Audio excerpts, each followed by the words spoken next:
한 달 사이가 굉장히 많이 바뀌는 것 같습니다. 아침에 난로가 잘 돌아가나 그래서 불을 한번 떼어봤는데요. 불 떼니까 훨씬 따뜻하고 좋은 것 같은데, 그래서 점심때 추우면은 그 난로 피면서 밥 먹어야 되겠다 그런 생각을 했습니다. 뭐든지 곧 지나가죠. 때가 차면. 살아가면서 나에게도 있고 다른 사람들에게도 있는 것들 중에 이중성이 있는데요. 어느 시대나 어느 장소이든 이중성이 문제이기도 합니다. 요즘 진보적이라고 알려진 사람들을 비판하는 말들을 듣습니다. 생각과 말은 진보적이지만 정작 살아가는 것은 꼭 같다. 그래서 표리부동의 이중성이 문제다, 이런 이야기들을 합니다. 문제는 기독교인들도 이 이중성을 꼭 같이 갖고 있기 때문에 문제가 됩니다. 생명을 존중하고 타인을 배려해야 한다고 말은 하지만 현실은 강한 자의 편에서 약자들을 무시하는 행동을 하는 것이 이중성입니다. 물론 모든 사람들에게 이중성이 있다고 말하면 간단할 수 있지만 진리를 말하고 또 예수의 제자의 길을 간다고 한다면 이 이중성에서 벗어나야 합니다. 이중성에서 벗어나는 길은 예수의 가르침대로 제자들이 교육받은 대로 살아가는 것입니다. 교육의 핵심을 여러 가지로 이야기할 수 있지만 학생들로 하여금 멀리, 넓게, 그리고 본질을 볼 수 있게 도와주는 것도 포함됩니다. 거시적인 관점에서 세상을 보고 또 자신을 볼 수 있으면 이중성을 벗어나는 데 도움이 될 뿐더러 작은 일에도 일희일비하지 않고 또 남들을 이해할 수 있게 되어서 좋은 사회를 만드는 데 도움이 될 것입니다. 그래서 며칠 말씀을 보다가 그 말씀 속에서 멀리 보게 만드는 내용, 또 넓게 보게 만드는 내용, 마지막으로 본질을 찾아보는 것도 유익할 것 같아서 적용을 해보았습니다. 물론 이 세 가지가 선택한 말씀의 단락 안에 모두 다 들어있을 수도 있고 또 아무것도 들어있지 않을 수도 있지만 보여진다면 그 내용을 중심으로 보는 것도 유익할 것 같아서 오늘 본문에 적용을 해보았습니다. 멀리, 넓게, 그리고 본질입니다. 오늘 본문은 불의한 청지기의 비유라고 잘 알려진 내용이고 그 해석입니다. 본문의 내용을 볼 때는 가능하면 앞뒤를 같이 연결해서 보는 게 필요합니다. 왜 그 이야기를 거기에 넣어 놓았느냐? 물론 복음서는 예수님의 행적을 이야기하는 거니까 예수님께서 이 이야기를 하시고 그 다음에 이야기를 하실 수도 있지만 대체적으로는 그렇게 이해하지 않고 의도가 있다는 거죠. 왜 거기다가 그 이야기를 했느냐? 우리가 말을 할 때도 의도를 깔고 대부분 이야기를 하죠. 꼭 마찬가지로 본문 앞에 어떤 이야기가 있는가, 뒤에 어떤 이야기가 있는가, 이걸 동시에 봐야 본문의 의도를 좀 더 명료하게 볼 수 있기 때문에 강조를 하는 것입니다. 본문 앞에 15장에는 누가복음의 유명한 세 비유가 들어 있습니다. 이런 것을 찾는 이야기입니다. 이런 양을 찾기, 이런 드라크마 찾기, 이런 아들을 찾는 비유입니다. 그리고 본문 뒤에는 또 유명한 이야기지만 거지 나사로와 부자의 이야기가 연결됩니다. 앞뒤로 연결한 이야기는 잠시 뒤에 나누고 본문으로 들어갑니다. 오늘 본문은 난해한, 해석이 어려운 본문에 속한다고 이야기를 합니다. 그냥 읽으면 단순하지 않기 때문입니다. 그 이유는 불의한 청직이라고 말을 해놓고 예수님이 칭찬받았다 이렇게 이야기하니까 헷갈리는 거죠. 어떻게 불의한데 칭찬받을 수 있는가 하는 그 문제 때문에 사람들이 고민하는 거죠. 하지만 우리가 비유에 대해서 조금만 생각해 보면 어렵지 않은 이야기입니다. 본론에 들어가기 전에 비유에 대해서 짧게 설명을 하겠습니다. 성경에서 예수님이 많은 비유로 말씀을 하셨는데, 비유는 하늘의 언어를 사람들의 말로 표현하는 문학 양식입니다. 예수님께서 비유를 사용해서 추상적인 용어를 사람들에게 와닿게 설명한 것입니다. 하나님의 나라 이렇게 이야기하면 안 와닿거든요. 그래서 진주장사가 진주를 구하는 것과 같다. 그렇게 모든 것을 투자할 가치가 있다. 그런 이야기를 하려고 진주장사 이야기를 하신 것이죠. 비유 해석에서 가장 중요한 것은 한 가지 비유에는 하나의 강조점이 있다. 오직 하나의 비교점을 가진다는 것입니다. 다양한 관점, 다양한 초점을 가진다고 생각을 하다 보면은 모든 이야기를 끼워 맞추는 거죠. 하지만 한 가지만 들어있다. 그게 뭔지만 보면 되는데 그걸 뭘로 보느냐?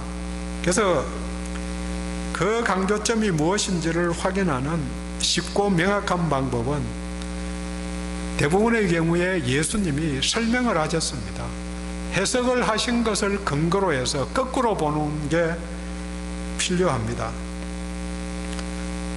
오늘 본문은 9절 전반부까지가 비유에 대한 이야기이고, 그 다음 9절 후반부부터 13절까지 뒷내용은 그 해석입니다. 그러니까 뒷부분에 있는 해석을 근거로 해서 비유를 보면 되죠. 먼저 1절에 보면은 이 비유는 제자들에게 하신 말씀입니다. 본문 앞에 15장에 이런 것을 찾는 비유는 바리새인들에게 하신 말씀입니다. 그러니까 대상이 바리새인들아 들으라. 물론 그 바리새인들에게 하신 말씀이지만 주변에 제자들도 있었겠죠. 그래서 바리새인에게 했다 이렇게 보면은 탕자의 비유의 초점이 누가 탕자인가? 누가 탕자지요? 첫째 아들, 둘째 아들? 바리새인을 대상으로 했다고 보면은 첫째 아들이 탕자다 이렇게 해석이 되는 거죠. 그러니까 누가 들을 자인가? 이걸 보면은 조금 더 보는 각도가 달라질 수 있는 거죠. 그러니까 우리는 그냥 성경 말씀이니까 다 내게 하신 말씀, 우리들에게 하신 말씀으로만 생각을 물론 그렇게 적용을 하죠. 하지만 첫 독자가 처음 들은 사람이 누가 대상이냐, 이것도 같이 보면서 동시에 생각해 봐야 되는 거죠. 둘째 아들을 생각해서 나도 그렇게 살지 말아야 되겠다. 오케이, 좋은 결단이고 좋은 마음이지만 본문을 보실 때 그게 필요하다는 거죠. 누구에게 한 말인가? 그 비유 중에 나오는 누군가나 무엇인가가 그 대상을 지적하기 때문입니다. 본문에서 불의라는 단어가 5번 나오고 충성이라는 단어가 4번 나옵니다. 그러면서 대비되는 단어가 여럿이 등장합니다. 이 세대의 아들, 빛의 아들, 작은 것과 큰 것, 불의의 재물과 참된 것, 남의 것과 너희의 것, 마지막이 하나님과 재물입니다. 누구나 가진 양면성이 등장한 것으로 보기도 하고 또 이중성이라고 생각할 수도 있습니다. 이 이중성에서 벗어나서 진리로 가는 길, 충성된 청지기가 되는 길은 먼저 멀리 보는 것입니다. 바로 내 앞이 끝이 아니다. 금방 마무리될 일이 아닐 수도 있다. 그러니까 미래를 대비해야 합니다. 자주 강조드리지만 인생길을 생각해보면 70이어도 3분의 2밖에 안 지나갔다. 아직도 3분의 1이 그 긴 세월이 남아있는 거죠. 30년, 40년 어떻게 살까 걱정이 되기도 합니다. 남은 시간은 더 다가올 미래를 대비해야 합니다. 눈앞만 보고 가면은 작은 일에 휘둘리어서 똑바로 가기 어렵습니다. 4절에 직분을 빼앗긴 후에 청지기에게는 실직 이후의 일을 말하지만 9절에서 그 재물이 없어질 때에 또 바로 뒤에 영주할 처소라는 말을 볼 때에 죽음 이후를 생각하라는 요청입니다. 이 땅에서의 삶이 끝이 아니기 때문입니다. 고린도후서 5장 1절에 말합니다. 만일 땅에 있는 우리의 장막집이 무너지면, 내가 죽으면 하나님께서 지으신 집, 곧 하늘에 있는 영원한 집이 우리에게 있는 줄 아나니. 땅에 있는 것은 아무것도 그 나라에 가져갈 수 없습니다. 지속될 것이 아니기 때문입니다. 그래서 영원한 배당을 얻을 곳에 투자해야 합니다. 누가복음 12장 33절은 말합니다. 너희 소유를 팔아 구제하여 낡아지지 아니하는 배낭을 만들라. 곧 하늘에 둔 바 다함이 없는 보물이니. 여기서 본문에 중요한 단어가 영접입니다. 4절에 사람들이 나를 자기 집에 영접하리라. 불의한 청지기가 한 말이고, 9절에 너희를 영주할 처소로 영접하리라. 영원한 처소로 인도해 줄 친구를 잘 사귀어야 합니다. 불의한 청지기의 이야기에서 비유의 핵심은 퇴직한 후를 생각해서 자기를 영접할 친구를 사귄다는 그 사실이 칭찬받은 이유입니다. 불의하다, 낭비하다 이런 이야기는 논외의 내용입니다. 죽음 이후를 생각해서 투자하라는 요청입니다.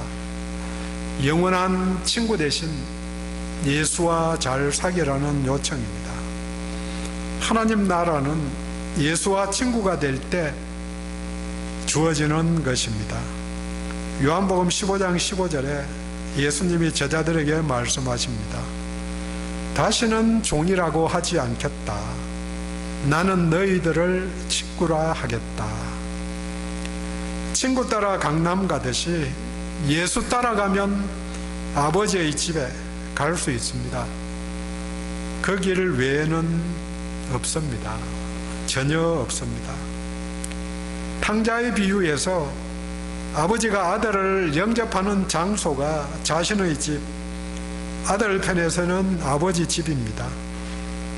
아버지 앞에 돌아왔기 때문에 영접한 것입니다. 나사로 이야기에서 나사로는 아브라함의 품에 안겼지만 부자는 영원한 처소에서 배제되고 지옥에서 그 나라를 쳐다만 보고 있었습니다. 세상에서는 두 친구가 항상 경쟁합니다. 서로 친하자고 그렇게 요구합니다. 돈이 친구하자고, 예수도 친구하자고. 멀리 보면 반드시 예수와 친구 되어야 합니다. 미래를 대비하려면 지금 어떻게 해야 하는가? 현재 충성해야 합니다. 충성의 도구가 재물입니다. 여기서 충성된 청지기의 두 번째 요소인 넓게 보는 것이 필요합니다. 그런데 본문에는 두 가지 재물이 있습니다. 불의한 재물과 불의 반대말은 의로운 재물이죠. 여기서 불의하다는 말은 의롭다는 말의 반대이면서 일시적인 것을 말합니다.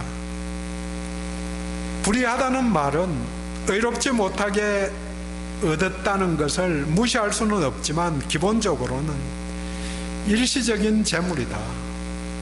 세상의 일시적인 재물을 포괄적으로 이야기합니다. 전도서에서 헛되다고 말한 의미와 동일합니다. 헛되고 헛되다 하는 말이 일시적이고 잠깐이다 그런 의미라고 말했듯이 불의하다는 말은 세상의 재물이 일시적이다 하는 말입니다. 그 반대가 의로운 재물인데 하나님 나라 소속되었기 때문에 영원히 간다, 동행한다 그런 의미입니다. 의롭지 않은 것은 모두 불의입니다. 가치 중립은 없습니다. 사람들은 생각합니다. 비록 선한 것으로 가득 차지 않았지만 악한 행동을 하지 않았으니까 괜찮을 것이다. 하지만 하나님의 기준에서는 선하지 않은 것은 모두 다 악한 것입니다. 행위보다 본질이 중요합니다. 그 시작이 죄인이어서 죄를 짓는 것이지 죄를 지어서 죄인이 된 게 아닙니다. 재물을 사용하는 것도 같은 상황입니다. 집 나간 탕자가 재물을 허랑방탕하게 낭비하고 허비한 것은 의롭지 못한 불의입니다. 동시에 나사로가 문을 지켰던 부자가 재산을 쌓아만 둔 것도 꼭 같은 불의입니다. 낭비도 웅펴쥐고만 있는 것도 하나님의 뜻이 아닙니다. 넓게 보면 둘 다 악한 것이 보입니다. 좁게 보면 내가 하지 않았으니까 이렇게 수동적으로 소극적으로 생각하지만 넓게 보면 둘 다 양극단 다 악한 것입니다. 낭비한 것은 경제순환에 도움을 주어서 유익한 점도 있습니다. 재산을 쌓아둔 것도 아무런 영향을 발휘한 게 아니니까 잘못된 것이 않은 것으로 생각하지만 낭비한 둘째 아들도 쌓아둔 인색한 부자도 둘 다 불의한 자입니다. 작은 것으로도 불의한 세상의 것으로도 남의 것으로도 활용할 수 있던 어떤 재물이라도 참되게 사용하라는 요청입니다. 이것은 빛의 자녀들이 빛된 삶을 사는 것입니다. 넓게 보면 보입니다. 나만, 우리 가족만 보면은 잘 안 보이죠. 하나님 나라를 위해 생명 주신 예수를 위해 아끼지 않고 버리는 것입니다. 창끝이라는 영화에 나오는 선교사들의 이야기입니다. 미국의 저명한 대학을 졸업한 엘리엇을 비롯한 5명의 엘리트 청년들이 시체로 돌아왔을 때 타임지의 기자가 말합니다. 도대체 이 무슨 낭비인가? 이에 짐 엘리엇의 부인이 말합니다. 낭비라뇨. 남편은 이 순간을 위해 준비해 왔습니다. 그는 사명을 다한 것입니다. 하나님 나라를 위해 목숨을 허비한 것입니다. 아멘. 8절의 이 세상의 아들들이 빛의 아들들보다 더 지혜롭다는 말이 잔머리를 굴리고 깨를 내어서 자신을 영접해 줄 곳을 만들듯이 나를 영접해 줄 하나님 나라를 위해 투자하라는 요청입니다. 또한 작은 일에 충성하라는 요청은 작은 일에 최선을 다하라는 권면입니다.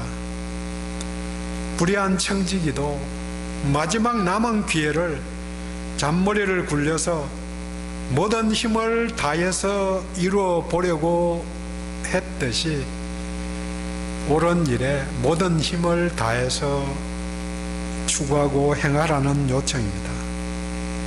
물론 하나님 나라를 위한 투자는 그 용도가 생명을 살리는 일, 빚에 눌려서 고통받던 자의 숨통을 틔워주는 일을 하라는 요청입니다. 본문에 나오는 불의한 청지기가 불의하지만 잘한 일은 소작농의 빛의 일부를 탕감해 준 일입니다. 교회는 가성비나 경제성을 따지는 곳이 아닙니다. 또 생각해보면 가진 것이 없는 사람은 아무도 없습니다.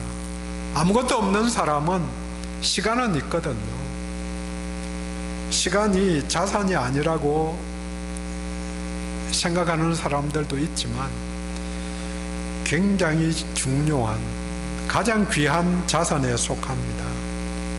누구든지 가진 것이 있습니다. 그 가진 것을 활용하여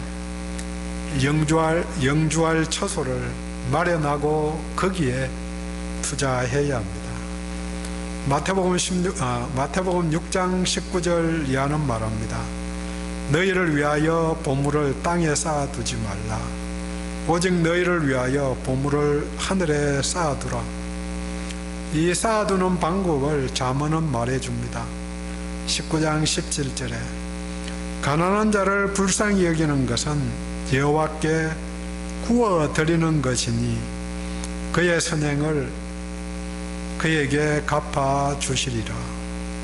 가난한 자를 긍휼히 여기는 것, 도와주는 것이 하늘에 예치하는 것입니다. 하나님이 영접하실 것입니다. 마지막으로 나눌 것은 충성된 청지기는 본질을 찾아간 것입니다. 기본을 잊으면 아무것도 안 됩니다. 잘 지은 집도 사상 누각같이 바람이 불면 비가 오면 무너지게 됩니다. 지난번 태풍이 왔을 때 바람이 아주 세었는데 집은 무너지지 않았지만 지붕이 날아가는 거 붙잡다가 같이 날아가서 돌아가신 분도 있습니다. 이 본질이 두 주인이 있으니 선택하라는 진리입니다. 13절입니다. 집 하인이 두 주인을 섬길 수 없나니 너희는 하나님과 재물을 겸하여 섬길 수 없느니라. 누구에게나 두 주인이 있을 수 있습니다.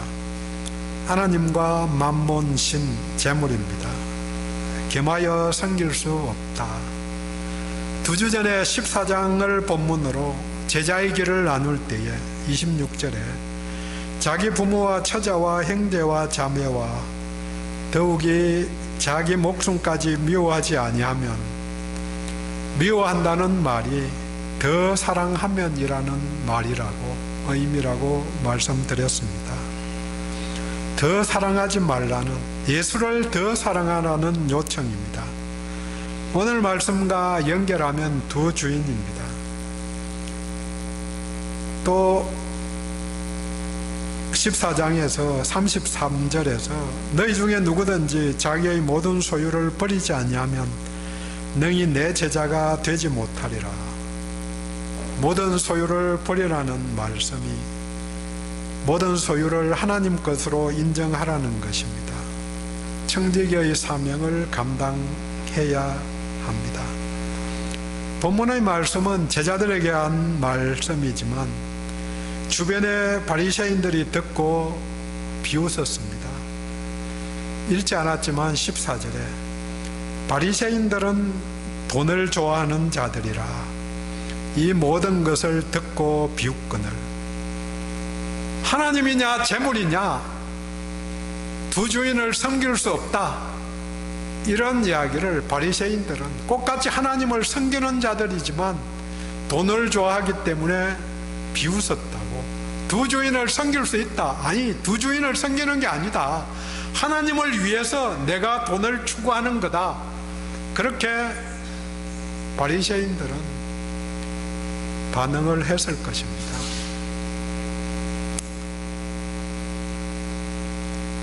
돈을 좋아하고 사랑하기 때문에 그렇게 했다고 본문은 이야기합니다. 지금도 돈이 있어야 예수를 잘 믿을 수 있다고 생각하는 사람들이 많이 있습니다. 교회 가면 꾸준한 옷 입고 가면은 뭐 대접도 잘 안 하는 것 같고 알아주지도 않는 것 같고, 하지만 그런 상황들이 잘못될 수도 있지만 또 자기 자격지심이 그렇게 생각할 수도 있지만 그런 공동체는 좋지 못한 거죠. 하나님은 정의로운 세상을 만드시기를 원하십니다. 하나님이 추구한 하나님의 나라, 하나님이 통치하시는 나라는 공평과 정의가 충만한 것입니다. 수동적으로 악을 행하지 않는 곳이 아니라 능동적으로 약한 자를 보호하는 곳입니다. 정의로운 세상 만들기가 예수 세상의 핵심 가치입니다. 약한 사람이 없는, 약한 사람도 존중받는 세상입니다. 살아가면서 대부분의 외적인 환경 요소들은 가치 중립적입니다. 하지만 사람들의 생각을 통해서 표현될 때에는 가치 중립이 결코 없습니다. 우리의 가치관이 우선순위를 부여하고 선이든 악이든 용도로 활용하고 있기 때문입니다. 그래서 삶은 기본적으로 본질적인 질문, 어느 주인을 섬기고 있는 것인지 물어봐야 합니다. 재물인가 하나님이냐. 돈 버는 게 굉장히 중요하지요. 그렇지만 왜 버는가, 이걸 생각할 때 돈 벌기 위해서 돈을 버느냐, 하나님 나라를 위해서 돈을 버느냐, 그런 질문을 하라는 거죠. 소유냐 예수님이냐 하는 질문입니다. 정리합니다.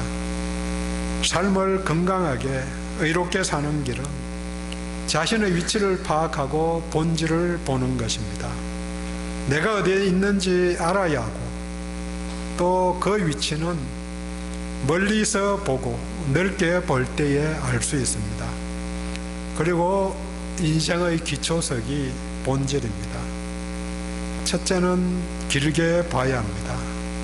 이 땅에서의 삶, 그 이후까지 보고 살아가기를 원합니다. 그러려면 삶의 요소에서 나를 영접할 친구를 사귀는 것이 중요합니다. 고비를 넘기는 길이 친구의 존재입니다. 영원한 친구 예수께서 영원한 나라 갈 때에 영접해 주실 것입니다. 두 번째는 넓게 봐야 합니다. 주변에 연약한 자들을 보면 재물을 쌓아주는 것도 악한 일이고 또 자신을 보면은 낭비하는 것도 악한 일입니다. 낭비하지도 않고 축적하지도 않는데 하나님 나라를 위해서 세상의 관점에서 보면 허비하는 것이 필요합니다.